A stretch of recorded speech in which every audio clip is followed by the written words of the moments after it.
What is chemistry? Chemistry science की branch है जो डील करती है properties, composition and structure of substance. ठीक है, फिजिकल एंड केमिकल चेंजेस उस मैटर में और उन चेंजेस के पीछे कौन से लॉज और प्रिंसिपल्स हैं, वो सब केमिस्ट्री में हम स्टडी करते हैं। नेक्स्ट केमिस्ट्री की ब्रांचेस, सबसे पहली ब्रांच है फिजिकल केमिस्ट्री।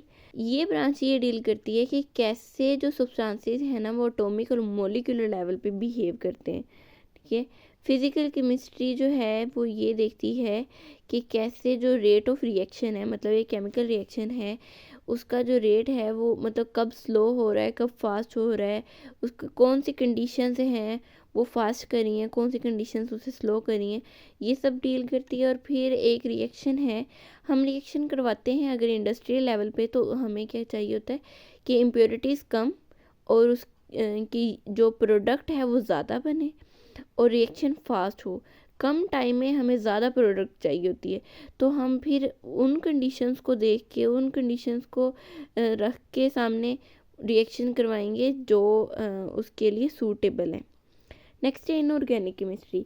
इनऑर्गेनिक केमिस्ट्री में हम कार्बन और हाइड्रोजन के अलावा जितने भी हमारे पास एलिमेंट हैं उनके कंपाउंड्स, उनके प्रॉपर्टीज़, उनकी सिंथेसिस हम इनऑर्गेनिक में डील करते हैं। ठीक है, इनऑर्गेनिक कंपाउंड मेटल हो सकते हैं, नॉन मेटल्स हो सकते हैं, और इन सब का मिक्सचर हो सकते हैं, मेटल नॉन मेटल का, सॉल्ट्स हो सकते हैं, एसिड्स हो सकते हैं, बेसिस हो सकती हैं। ठीक है, अच्छा इनऑर्गेनिक ये अब जो है ना एप्लीकेशन, इनऑर्गेनिक कंपाउंड्स की एप्लीकेशन क्या है?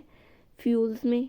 ठीक है, उसमें इनऑर्गेनिक कंपाउंड्स हैं, मेडिसिन्स टोटली इनऑर्गेनिक है। नेक्स्ट है ऑर्गेनिक केमिस्ट्री। ऑर्गेनिक केमिस्ट्री में कार्बन और हाइड्रोजन से बने हुए कंपाउंड्स होंगे और फिर इनके डेरिवेटिव्स हो सकते हैं, जैसे कार्बोनेट्स। कार्बन से देन अगर कार्बन और हाइड्रोजन बॉन्ड है और हाइड्रोजन को हम रिप्लेस कर दें किसी और चीज़ से, जैसे ऑक्सीजन है तो कार्बोनेट बन जाएगा, ऑक्साइड्स हैं, कार्बाइड्स हैं, तो ये डेरिवेटिव्स ही हैं। Organic material carbon to hydrogen bonding से ही ये नेक्स्ट ड्राइव होते हैं, तो उन्हें हम इसके डेरिवेटिव्स बोल देते हैं। ये भी हम इसमें डील करते हैं। इस ब्रांच में हम देखते हैं कि स्ट्रक्चर, फॉर्मेशन, प्रॉपर्टीज़, कंपोजिशन किस तरह से हो रही है, रिएक्शंस किस तरह से हो रहे हैं, उन रिएक्शंस को देखेंगे जिसमें कार्बन इन्वॉल्व है, कार्बन कंटेनिंग कंपाउंड्स। ठीक है, ऑर्गेनिक कंपाउंड्स जो हैं वो हर लिविंग ऑर्गेनिज्म में पाए जाएंगे। ठीक है, और ये एसेंशियल होते हैं लाइफ के लिए। जैसे अगर हम ऑर्गेनिक कंपाउंड की बात करें, कार्बोहाइड्रेट्स, प्रोटीन्स, लिपिड्स, ये सारे क्या हैं? ऑर्गेनिक कंपाउंड हैं। नेक्स्ट ब्रांच है इन्वायरमेंटल केमिस्ट्री। इसमें हम देखते हैं कि केमिकल और बायोकेमिकल जितने भी फिनोमेना है ना इस प्लेनेट के, अर्थ के, उसको डील करते हैं। हम देखते हैं कि sources, reaction, effects, fates of chemical species air में, सॉइल में, वाटर में, वो किस तरह से मतलब उनका क्या रिएक्शन है, क्या इफ़ेक्ट्स हैं, क्या एडवांटेजेस हैं, क्या डिसएडवांटेजेस हैं, ये हमने इन्वायरमेंटल केमिस्ट्री में देखना होता है। ठीक है, इसके अलावा हम ये देखते हैं कि जो ह्यूमन एक्टिविटीज़ हैं वो किस तरह से हमारी जो इन्वायरमेंट है उसको इफ़ेक्ट कर रही हैं। लाइक अगर हम कोई इन्वेंशन हुई है, जैसे फ्रिजेस वगैरह हैं, उसमें CFC यूज़ होती है। CFC ऐसी गैस है जो ओजोन को ख़त्म करिए, ओजोन ख़त्म होगी तो ओजोन डिप्लीशन, और देन फिर यूवी जो लाइट है, यूवी रेस, सन के हार्मफुल रेस, वो क्या है ज़मीन तक पहुंचेंगी, जिससे ये स्किन कैंसर वगैरह, स्किन डिजीज़ ज़्यादा हो रही थी।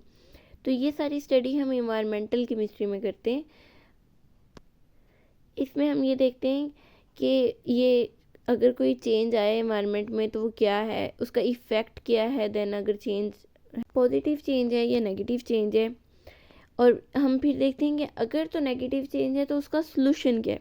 ठीक है, नेक्स्ट है एनालिटिकल केमिस्ट्री। एनालिटिकल केमिस्ट्री में हम कोई भी सैंपल होता है, उस सैंपल में से हम सेपरेट करते हैं, फिर आइडेंटिफाई करते हैं, फिर डिटरमाइन करते हैं उसकी कॉन्सेंट्रेशन को। लाइक अगर हमें ब्लड सैंपल दिया है और हमने देखना है उसमें आयरन कितना है, तो हम क्या करेंगे कि ब्लड सैंपल में से जो आयरन है उसको छोड़ के बाकी जितने भी ऑर्गेनिक मटेरियल्स होते हैं, प्लाज्मा होगा, प्लेटलेट्स होंगे, रेड ब्लड सेल्स होंगे, तो वो सबको जो है ना वो हमने सेपरेट करना है आयरन से। फिर हमने आइडेंटिफिकेशन करनी है कि आयरन मौजूद है या नहीं है। फिर हमने डिटरमाइन करना है कि उस ब्लड के सैंपल में आयरन की कॉन्सेंट्रेशन कितनी थी।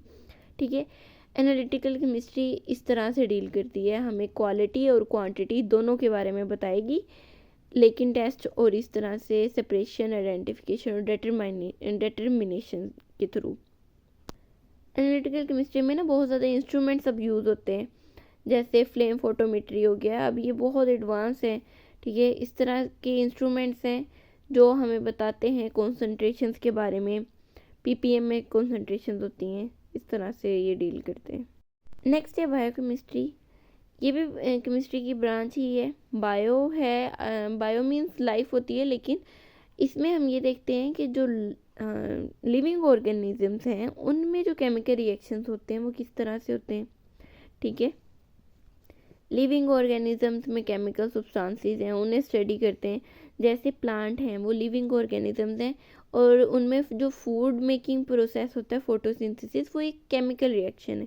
ठीक है, उसको डील करते हैं बायोकेमिस्ट्री में। ठीक है, बायोकेमिस्ट्री जो है ना वो हमें बताती है स्ट्रक्चर और function of molecules, like protein, carbohydrates, lipids, nucleic acid, ये किस तरह से जो है ना इनका स्ट्रक्चर क्या है और देन इनका फंक्शन क्या है। ठीक है, न्यूक्लियर केमिस्ट्री में हम ये देखते हैं कि एटम का जो न्यूक्लियस है ना उस लेवल पे जो रिएक्शंस हो रहे हैं उसको स्टडी करते हैं। रेडियो एक्टिविटी का मतलब होता है कि कुछ एलिमेंट्स ऐसे हैं जो लार्ज इन साइज हैं। ठीक है, उनके जो उनका न्यूक्लियस है ना वो प्रोटॉन हायर इन एनर्जी होने की वजह से वो रेडियो वेव्स एमिट करता है। ठीक है, मतलब एनर्जी जो है ना उनकी हायर है और उस एनर्जी को रिलीज करते हैं in the form of waves या रेज। ठीक है, वो रेडियो वेव्स होती हैं। अब इनको डील करता है कि कौन से एलिमेंट्स हैं वो, उन्हें हम रेडियो वेव्स को कैसे यूज़ कर सकते हैं। जैसे एक्सरे वगैरह होते हैं, न्यूक्लियर प्रोसेसेस और ट्रांसफॉर्मेशन ऑफ न्यूक्लियर एटम वगैरह, ये जो हैं जैसे हाफ लाइफ वगैरह, उन सबको डील करता है। पॉलीमर केमिस्ट्री जो है उसमें लार्ज मॉलिक्यूल्स के बारे में देखा जाता है। एक मोनोमर होता है। ठीक है, मोनोमर और पॉलीमर के बारे में ना ये हम इस तरह से एग्जांपल ले सकते हैं एक बिल्डिंग की। जैसे एक बिल्डिंग है ना, उसमें हम ये सपोज कर लें कि जो ईंटें हैं ना वो है मोनोमर्स और जो बिल्डिंग है वो है पॉलीमर। ठीक है, इसी तरह से जो छोटे सब्सटेंसेस होते हैं वो होते हैं मोनोमर्स, और उनसे मिलके फिर जो बड़ा एक स्ट्रक्चर, एक बड़ा मॉलिक्यूल बनना होता है वो होता है पॉलीमर। ठीक है, इस ब्रांच में हम देखते हैं जो पॉलीमर्स हैं उनकी प्रॉपर्टीज़ क्या हैं, स्ट्रक्चर्स क्या हैं, उनकी सिंथेसिस कैसे होती है। ठीक है, अब लिविंग ऑर्गेनिजम्स हैं उनमें प्रोटीन, सेलुलोज और न्यूक्लिक एसिड वगैरह है, ये सभी पॉलीमर्स हैं। ठीक है, ये जैसे हम एग्जांपल लें प्रोटीन की, तो वो अमाइनो एसिड से मिलकर बनती है। अमाइनो एसिड उसका जो बिल्डिंग ब्लॉक है, मोनोमर है। फिर वो बहुत बहुत ज़्यादा अमाइनो एसिड मिलते हैं तो प्रोटीन का फिर स्ट्रक्चर बनता है। नेक्स्ट है जियोकेमिस्ट्री में हम देखते हैं कि अर्थ की कंपोजिशन क्या है। अब कंपोजिशन का और स्ट्रक्चर में क्या फ़र्क होता है। कंपोजिशन में का मतलब ये है कि उसको बनाने में कौन कौन सा एलिमेंट और कितने मतलब कितनी मिकदार में कितने रेशो के साथ इस्तेमाल हुआ है। ठीक है, ये कंपोजिशन होती है। स्ट्रक्चर होता है कि उसकी शेप क्या है। ठीक है, वो ऑक्टाहेड्रल है, टेट्राहेड्रल है, स्क्वायर, प्लेनर है, मतलब ये शेप होती है। शेप को देखना स्ट्रक्चर होता है। अच्छा, कंपोजिशन, अर्थ की कंपोजिशन और फिर उसके सोर्सेज, मिनरल्स वगैरह को स्टडी करना जियोकेमिस्ट्री होती है। जियो का मतलब होता है ना अर्थ। ठीक है, ज़मीन। इसमें मिनरल एक्सप्लोरेशन, ठीक है, जियोकेमिकल मैपिंग वगैरह, और इसकी इन्वायरमेंटल मॉनिटरिंग और फॉरेस्ट्री और मेडिकल रिसर्च वगैरह। अब देखिए ना, जो मेडिसिन वगैरह बनती हैं मेडिकल रिसर्च में, वो क्या है, ज़मीन की स्टडी से ही वो देखते हैं कि ये वाली जो मेडिसिन है, ये वाला प्लांट किधर ग्रो कर रहा है। तो इस तरह से ये दोनों कनेक्टेड हैं। नेक्स्ट है मेडिसिनल केमिस्ट्री। ये भी ब्रांच है केमिस्ट्री की। इसमें हम देखते हैं कि कैसे हम सिंथेसाइज करते हैं कोई मेडिसिन या ड्रग। ठीक है, जो मेडिसिन या ड्रग वो जो इंसानों के लिए फ़ायदेमंद हों। ठीक है, कुछ ड्रग्स होती हैं जो हार्मफुल होती हैं, कुछ ड्रग्स होती हैं बेनिफिशियल। तो हम मेडिसिनल केमिस्ट्री में वो देखते हैं जो बेनिफिशियल हैं। ठीक है, इसमें डिस्कवरी, रिकवरी, एब्जॉर्प्शन। अब डिस्कवरी का मतलब है कि पहले हम कोई डिजीज़ है, उसके बारे में रिसर्च होती है, उसकी मेडिसिन जो है उसे डिस्कवर किया जाता है। फिर डिलीवरी का मतलब है कि वो मेडिसिन उस पेशेंट को किस तरह से डिलीवर करनी है। कैप्सूल, टैबलेट, सिरप, ये सारे जो है ना फिर इसमें आ जाएंगे।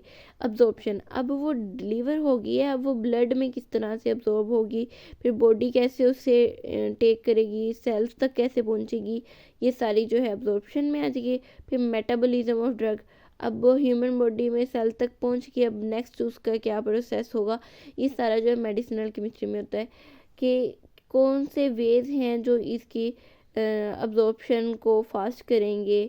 ठीक है, वो कहते हैं ना कि आप मेडिसिन खाओ, आधे घंटे में आपको आराम आ जाएगा। तो वो यही होता है कि उसका जो अब्जॉर्प्शन है उसको फास्ट बनाया जाता है। एस्ट्रोकेमिस्ट्री, इसमें हम मॉलिक्यूल्स और आयंस को देखते हैं जो स्पेस में, ठीक है, स्टार्स वगैरह और इस तरह के जो जितने भी हैं ना, एस्ट्रो का मतलब होता है स्टार। तो ये स्टार्स वगैरह की स्पेस की स्टडी को हम एस्ट्रोकेमिस्ट्री कहते हैं। पूरी यूनिवर्स में ना बहुत ज़्यादा केमिकल रिएक्शंस हो रहे हैं। ठीक है, मॉलिक्यूल्स और आयंस के, और ये सारे जो है ना स्पीशीज़ का इंटरेक्शन है ना रेडिएशन के साथ। अब रेडिएशन तो हर जगह ही है ना, एयर जो है वो नहीं है स्पेस में, लेकिन रेडिएशन हैं, रेडियो वेव्स हैं, ये सब जो है इनका ये जो मॉलिक्यूल्स और आयंस हैं जो रिएक्ट करें, अब उनका इंटररिएक्शन क्या है रेडिएशन के साथ, ये सब हम स्टडी करते हैं इन दी फील्ड ऑफ एस्ट्रोकेमिस्ट्री।